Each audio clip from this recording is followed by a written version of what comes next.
The fighting game community is ablaze right now, and I wasn't going to cover any of these individual topics, but it's all sort of kind of steamrolled into this big buzz around the FGC. I figured I'd just break down some of the more recent events in the development of some of the big games in the fighting game community and why the community is in a bit of an uproar here. Everyone's kind of pissed off, and it's just a bit of a questionable moment in this era of fighting games, because going into this generation of like the main titles, looking at Street Fighter 6, Tekken 8, things started out really, really good. I mean, Street Fighter 6 alone is probably the greatest fighting game release of all time, but there have been problems on the road with the drip feed of content updates, including things like DLC characters. There's a slow rate of DLC updates with only 4 characters per season, and they're coming very slow. And then the balance updates are pretty slow, and there's no costumes. There's problems occurring in the Street Fighter 6 world as we have proceeded. The Tekken 8 started off very strong, but then slowly people started to complain about the direction of the game, but they're getting regular updates. And then we had City of the Wolves coming out, and things were looking pretty good overall in terms of this generation of fighting games. And then things took a turn for the weird with this announcement from City of the Wolves. Cristiano Ronaldo, big news to share with everybody today. I'm going to be a character in the new fighting game Fatal Fury City of the Wolves. So yes, it's true. That teaser trailer they announced with Ronaldo earlier in the year, where it like had the metal doors in the football stadium, and they didn't show the character. He's a real character in the game. I thought this was a joke. I literally did not expect him to actually be in the game, or rather I thought he might be affiliated with the marketing or an extra or have a stage for City of the Wolves. But no, they made him a fully fledged playable character, and I can't lie, I think he came out looking kind of cool. And to be honest, this wasn't what caused the uproar in the scene. I think this was mostly well received. I mean, I think Cristiano Ronaldo is the most famous athlete alive right now, and he kind of looks interesting. I like the fact that he's a stance character. It incorporates the soccer ball in the move list, and I think he looks overall pretty interesting. It's a little jarring having a real human, a real person be a guest character in the game itself, but overall, I feel like this is kind of as successful of a pairing as you can get in this type of collaboration. I mean, I made this tweet when I thought they were joking, though they were serious, and for all intents and purposes, I think this might be the greatest or most successful, rather, fighting game collaboration of all time. I mean, this alone got 250k likes on Ronaldo's Twitter. This caused a lot of buzz. I think more than any other move I could see any fighting game taking, I think this is going to be the move that gets more people outside of the core audience interested in this game. So I can't knock him for it. Pretty big move here from SNK to get Ronaldo in your video game. And then after that, we had an update from 2XKO. Yes, they're still cooking up that game, where it was confirmed that 2XKO will be launching with 10 characters. Not champions. They're characters. I'm sorry. Once you come into the fighting game world, they're no longer champions. They're characters. It's just, I'm going to die on that hill. I'm sorry. Which is not a lot, right? Especially for a 2v2 game. You're going to be seeing a lot of the same characters. Now, there are a lot of grooves. I forget what they're called in this game, where you choose the different type of effect that the character has, which impacts the gameplay pretty heavily in terms of how the teams will operate. So there will be variety with those grooves as well, but still, 10 characters. This game has potentially been in development since around 2016 is when I believe Riot purchased the studio working on this. So for all that time, for the release for this year to be 10 characters is pretty rough. I'm not gonna lie, that's really, really rough. Now, it is a free-to-play game, so I do expect there to be more continuous updates to push more characters as this goes, but this really left a big question mark. Like, it left me scratching my head a little bit. I'm like, this was supposed to be like the big shining moment in the FGC to become an official Riot game, to get to esports levels of like League of Legends, to get into the big leagues, become a tier 1 esport. And so far, I'm a little trepidatious. Is that the word? Listen, someone tell me in the comments. Give me some big words to describe my hesitation, my unease with this coming release. It feels like it's not quite coming together quite how we expected, with these slow drip feed updates in between the last beta we had and its release date coming up. Little strange. So people are questioning the state at which 2XKO would come out. Now, after that, we then had the Tekken 8 Season 2 balance patch. People were ready for more Tekken 8 content. They're ready to take this game in a more defensive direction. Tekken 8 was very successful on launch, but, every legacy player is going to be complaining when the games change. But a lot of people were complaining that Tekken 8 is way too offensive. There's way too many forced mix-ups. Movement is not as strong as they would hope so that they can navigate out of the mix-up situations. So they came out and said, we're going to buff defense. And then, in one of the first demonstrations of the upcoming balance patch, they showed this. Yo, what?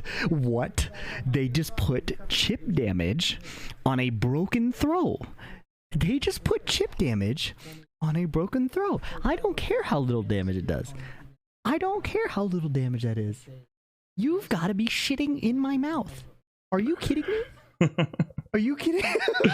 You've got to be shitting in my mouth from FeedEx here. Yeah, they're demoing how on a successful throw tech, you would actually take a little bit of chip damage, which is absurd. Imagine successfully teching a throw in Street Fighter and losing some drive gauge or losing a little bit of health.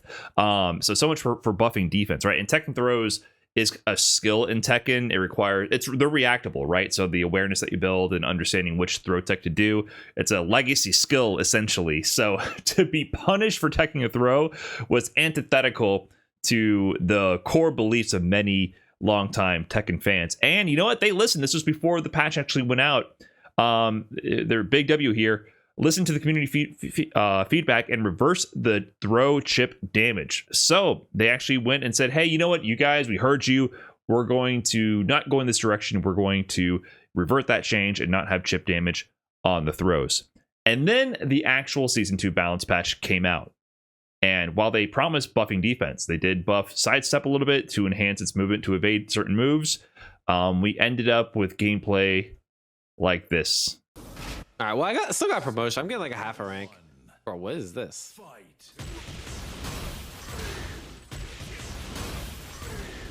Oh, he knows? Okay, well, he tried to. So it's not just Diaphone here beating up on someone who doesn't know how to play Tekken. They introduced in this balance patch a lot of homing moves with plus frames that are, since they're homing, they're going to deal with sidestep effectively. So we're not going to be able to navigate out of the way. And especially with the case of Jack, they can end up looping into each other over and over to put people in a really degenerate mix. In fact, it gets so bad that here we have Chai here. Dude, there's no way I'm doing this. With the help of his buddy narrating a little bit. Playing blindfolded with Jack 7. Nice. Yeah, just keep doing that shit, man. What's he gonna fucking do? Get a new game? That's the only answer, buddy. Nice heat first. Keep going. Yep, getting plus frames all over the place. I don't even know what the fuck's going on. Gets the throw tech. You're still on P1. Nice, your turn. Nice, he's one hit, but he's got a lot of recoverables. Hey, that shit with the power crush, baby. Oh, actually God. Winning while blindfolded. Woo. And with the rank up as well. And so this has been happening all over the place. And here Chris has a nice translation for us Street Fighter heads to help understand what's going on with these changes. Tekken 8 Season 2 balance patch changes for Street Fighter 6 players. We're buffing defense. Added recovery to throw with. You can jump and not get DP'd. Jinrai is -1 on block. New mechanic, Drive Warp. Warp to opponent with an attack for +3 on block. Drive Rush with none of that neutral nonsense. So yeah, so they did buff defense in some inconsequential ways, but they're inconsequential because of all the buffs to the offense that they gave across the cast here. With obviously, I think Jack and Paul are considered the biggest offenders right now with these buffs.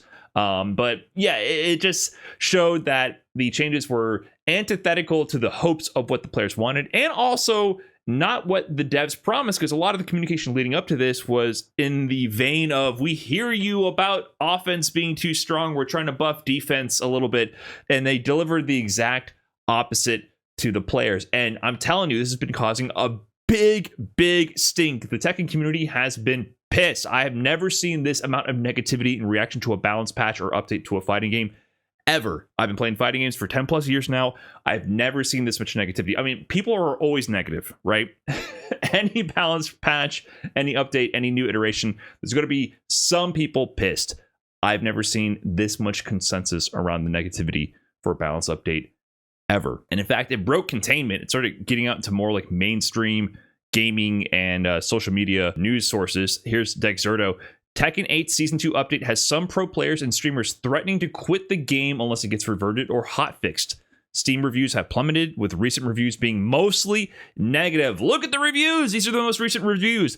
Look at all the negative reviews. So it's getting a little bit review bombed right now, but some people are saying it's justified because it's just that bad. One Tekken 8 Pro was even filing out job applications on stream. Yeah, that's pretty funny. Time to start flipping burgers, buddy. Yeah, people are pissed. And there was a response from the Tekken team here. Fighters, we are aware of the current community feedback regarding Tekken 8 Season 2. We're carefully reviewing the balance changes of the game. Expect more information about these changes soon. And then, in addition, an emergency patch will be released in April to address the following issues. So, only in April will they address Paul's spammable Hammer of the Gods and Jack 8's jab elbow to make some noise, that new move that we just saw the guy went blindfolded with. So, they're going to be hotfixing those two sequences. But yeah, it sounds like they're just going to be reviewing the updates. It's not going to be reverted or changed anytime soon. And this has caused a lot of dooming in the Tekken community. In fact, Broski here says, Tekken players showed up in my chat self-describing as refugees. Are you guys doing okay over there? And I saw this as well. I streamed once and I saw some Tekken refugees as well. And let me tell you, you will find no solace in these Street Fighter 6 streets. Or maybe you will, I don't know. But if you're expecting to be able to outmaneuver your opponent to avoid hard 50-50s, Street Fighter 6 is not going to be the game for you. I guess you can out-nooch them a little bit, but yeah, you're going to get throw looped at some point. Like, you gotta do some RPS. You're going to flip some coins for sure. I can't imagine too many people making the switch, but it's possible. It definitely is possible. Now, the interesting thing here is, I thought this was going to be the talk of the town for quite some time. But in the face of all this doom and gloom and people fleeing away from Tekken 8, City of the Wolves decided that, hey, how can I make this about me? And today, as of time of recording this, they dropped this trailer and tweet here. World famous DJ Salvatore Ganassi spins into Fatal Fury City of the Wolves. Character trailer. And I was very confused at first. I was very confused. I hope you can make Salvatore Ganassi. Who? This isn't a joke. This is a DJ. This guy is a real life DJ that they just happened to make into a fighting game character for I don't know what reason. They did have a whole promotional trailer. Let me grab that here. Fatal Fury is joining forces with the artist Salvatore Ganassi. This is the one I saw first, and based on the wording here, I thought this was a collaboration to do some kind of promotional trailer. It's an artist. I thought maybe he would do some artwork, do some editing for a trailer. No, it's this kid. It's his life story as a kid, saying he wants to be in a video game growing up, and he ends up being in a video game. He's a random fucking DJ. This isn't Cristiano Ronaldo. This isn't the world's most famous athlete. This is not even the world's most famous musician or DJ. This is just a dude who got put into SNK City of the Wolves. The human himself got put into the game. So he actually, the worst part about this is, I mean, I think as a character, the DJ himself, he does have some animated characteristics. So it's not like he can't be translated to a fighting game character. And I kind of like the gameplay they showed off. But it's just so strange that this regular ass guy got put into the game as a fighting game character in a franchise like, you know, with SNK, with their rich history of fighting game characters to pull from and their ability to design unique in-world new characters. They put another human being in the game. Ronaldo was one thing, right? But I think Chris F sums it up here. Who is Salvatore Ganassi and why is he in a fighting game? That is the question on everyone's mind. Everyone was so confused. Everyone stopped hating on Tekken 8 Season 2 for a moment to do a collective what when this trailer was released. This got no positive reception. It got no traction. And look, like I said, you can make the argument, okay, well, they already put Ronaldo in the game. Why can't they put this DJ in the game? Well, Cristiano Ronaldo has 651 million followers on Instagram. Salvatore Ganassi, 435,000 followers. We're not even in the same order of magnitude. There's many zeros separating these guys in terms of their reach. This is just an EDM DJ. I'm sure he's awesome at what he does. I've never heard of this guy in my entire life. Why is he regular human in City of the Wolves? Well, there might actually be some reasoning here. We might have some clues we can dig up here. So who is Salvatore Ganacci? He's a DJ. Does he like fighting games? Honest question. He's a DJ who is tight with MBS, which is why he's in the game. Ganacci does a lot of concerts in Saudi Arabia and is doing a big concert in Riyadh the day City of the Wolves releases. He has also worked on past projects like designing the golf carts for the Saudi Golf Tour. And if you don't know, MBS is, I apologize if I don't pronounce his name correctly here, Mohammed bin Salman Al Saud. And he is the Saudi Crown Prince, Prime Minister. So it's a DJ who's tight with the Crown Prince of Saudi Arabia. And if you've been under a rock, that is significant because, Saudi Arabia now owns 96% of the SNK Corporation. So if you start putting the pieces together, Cristiano Ronaldo he's now works for the Saudi Arabian Football Club. This is all moves from the influence of Saudi Arabia. So on top of that, City of the Wolves is being pushed into the Esports World Cup, which is run by the Saudi Arabian government. It's all coming together, man. This entire experience with City of the Wolves is all under influence of Saudi government money. And so much for this statement here. SNK says, Saudi Arabia's 96% ownership doesn't affect us in any way. That was in 2022. 3 years later, it is very clear that it strongly affects you and it drives a huge portion of how your product is created, marketed, and its entire existence in this ecosystem, right? Cristiano Ronaldo and SNK did not pay for Cristiano Ronaldo. They cannot afford that. Let's be very clear. Saudi Arabia can afford that.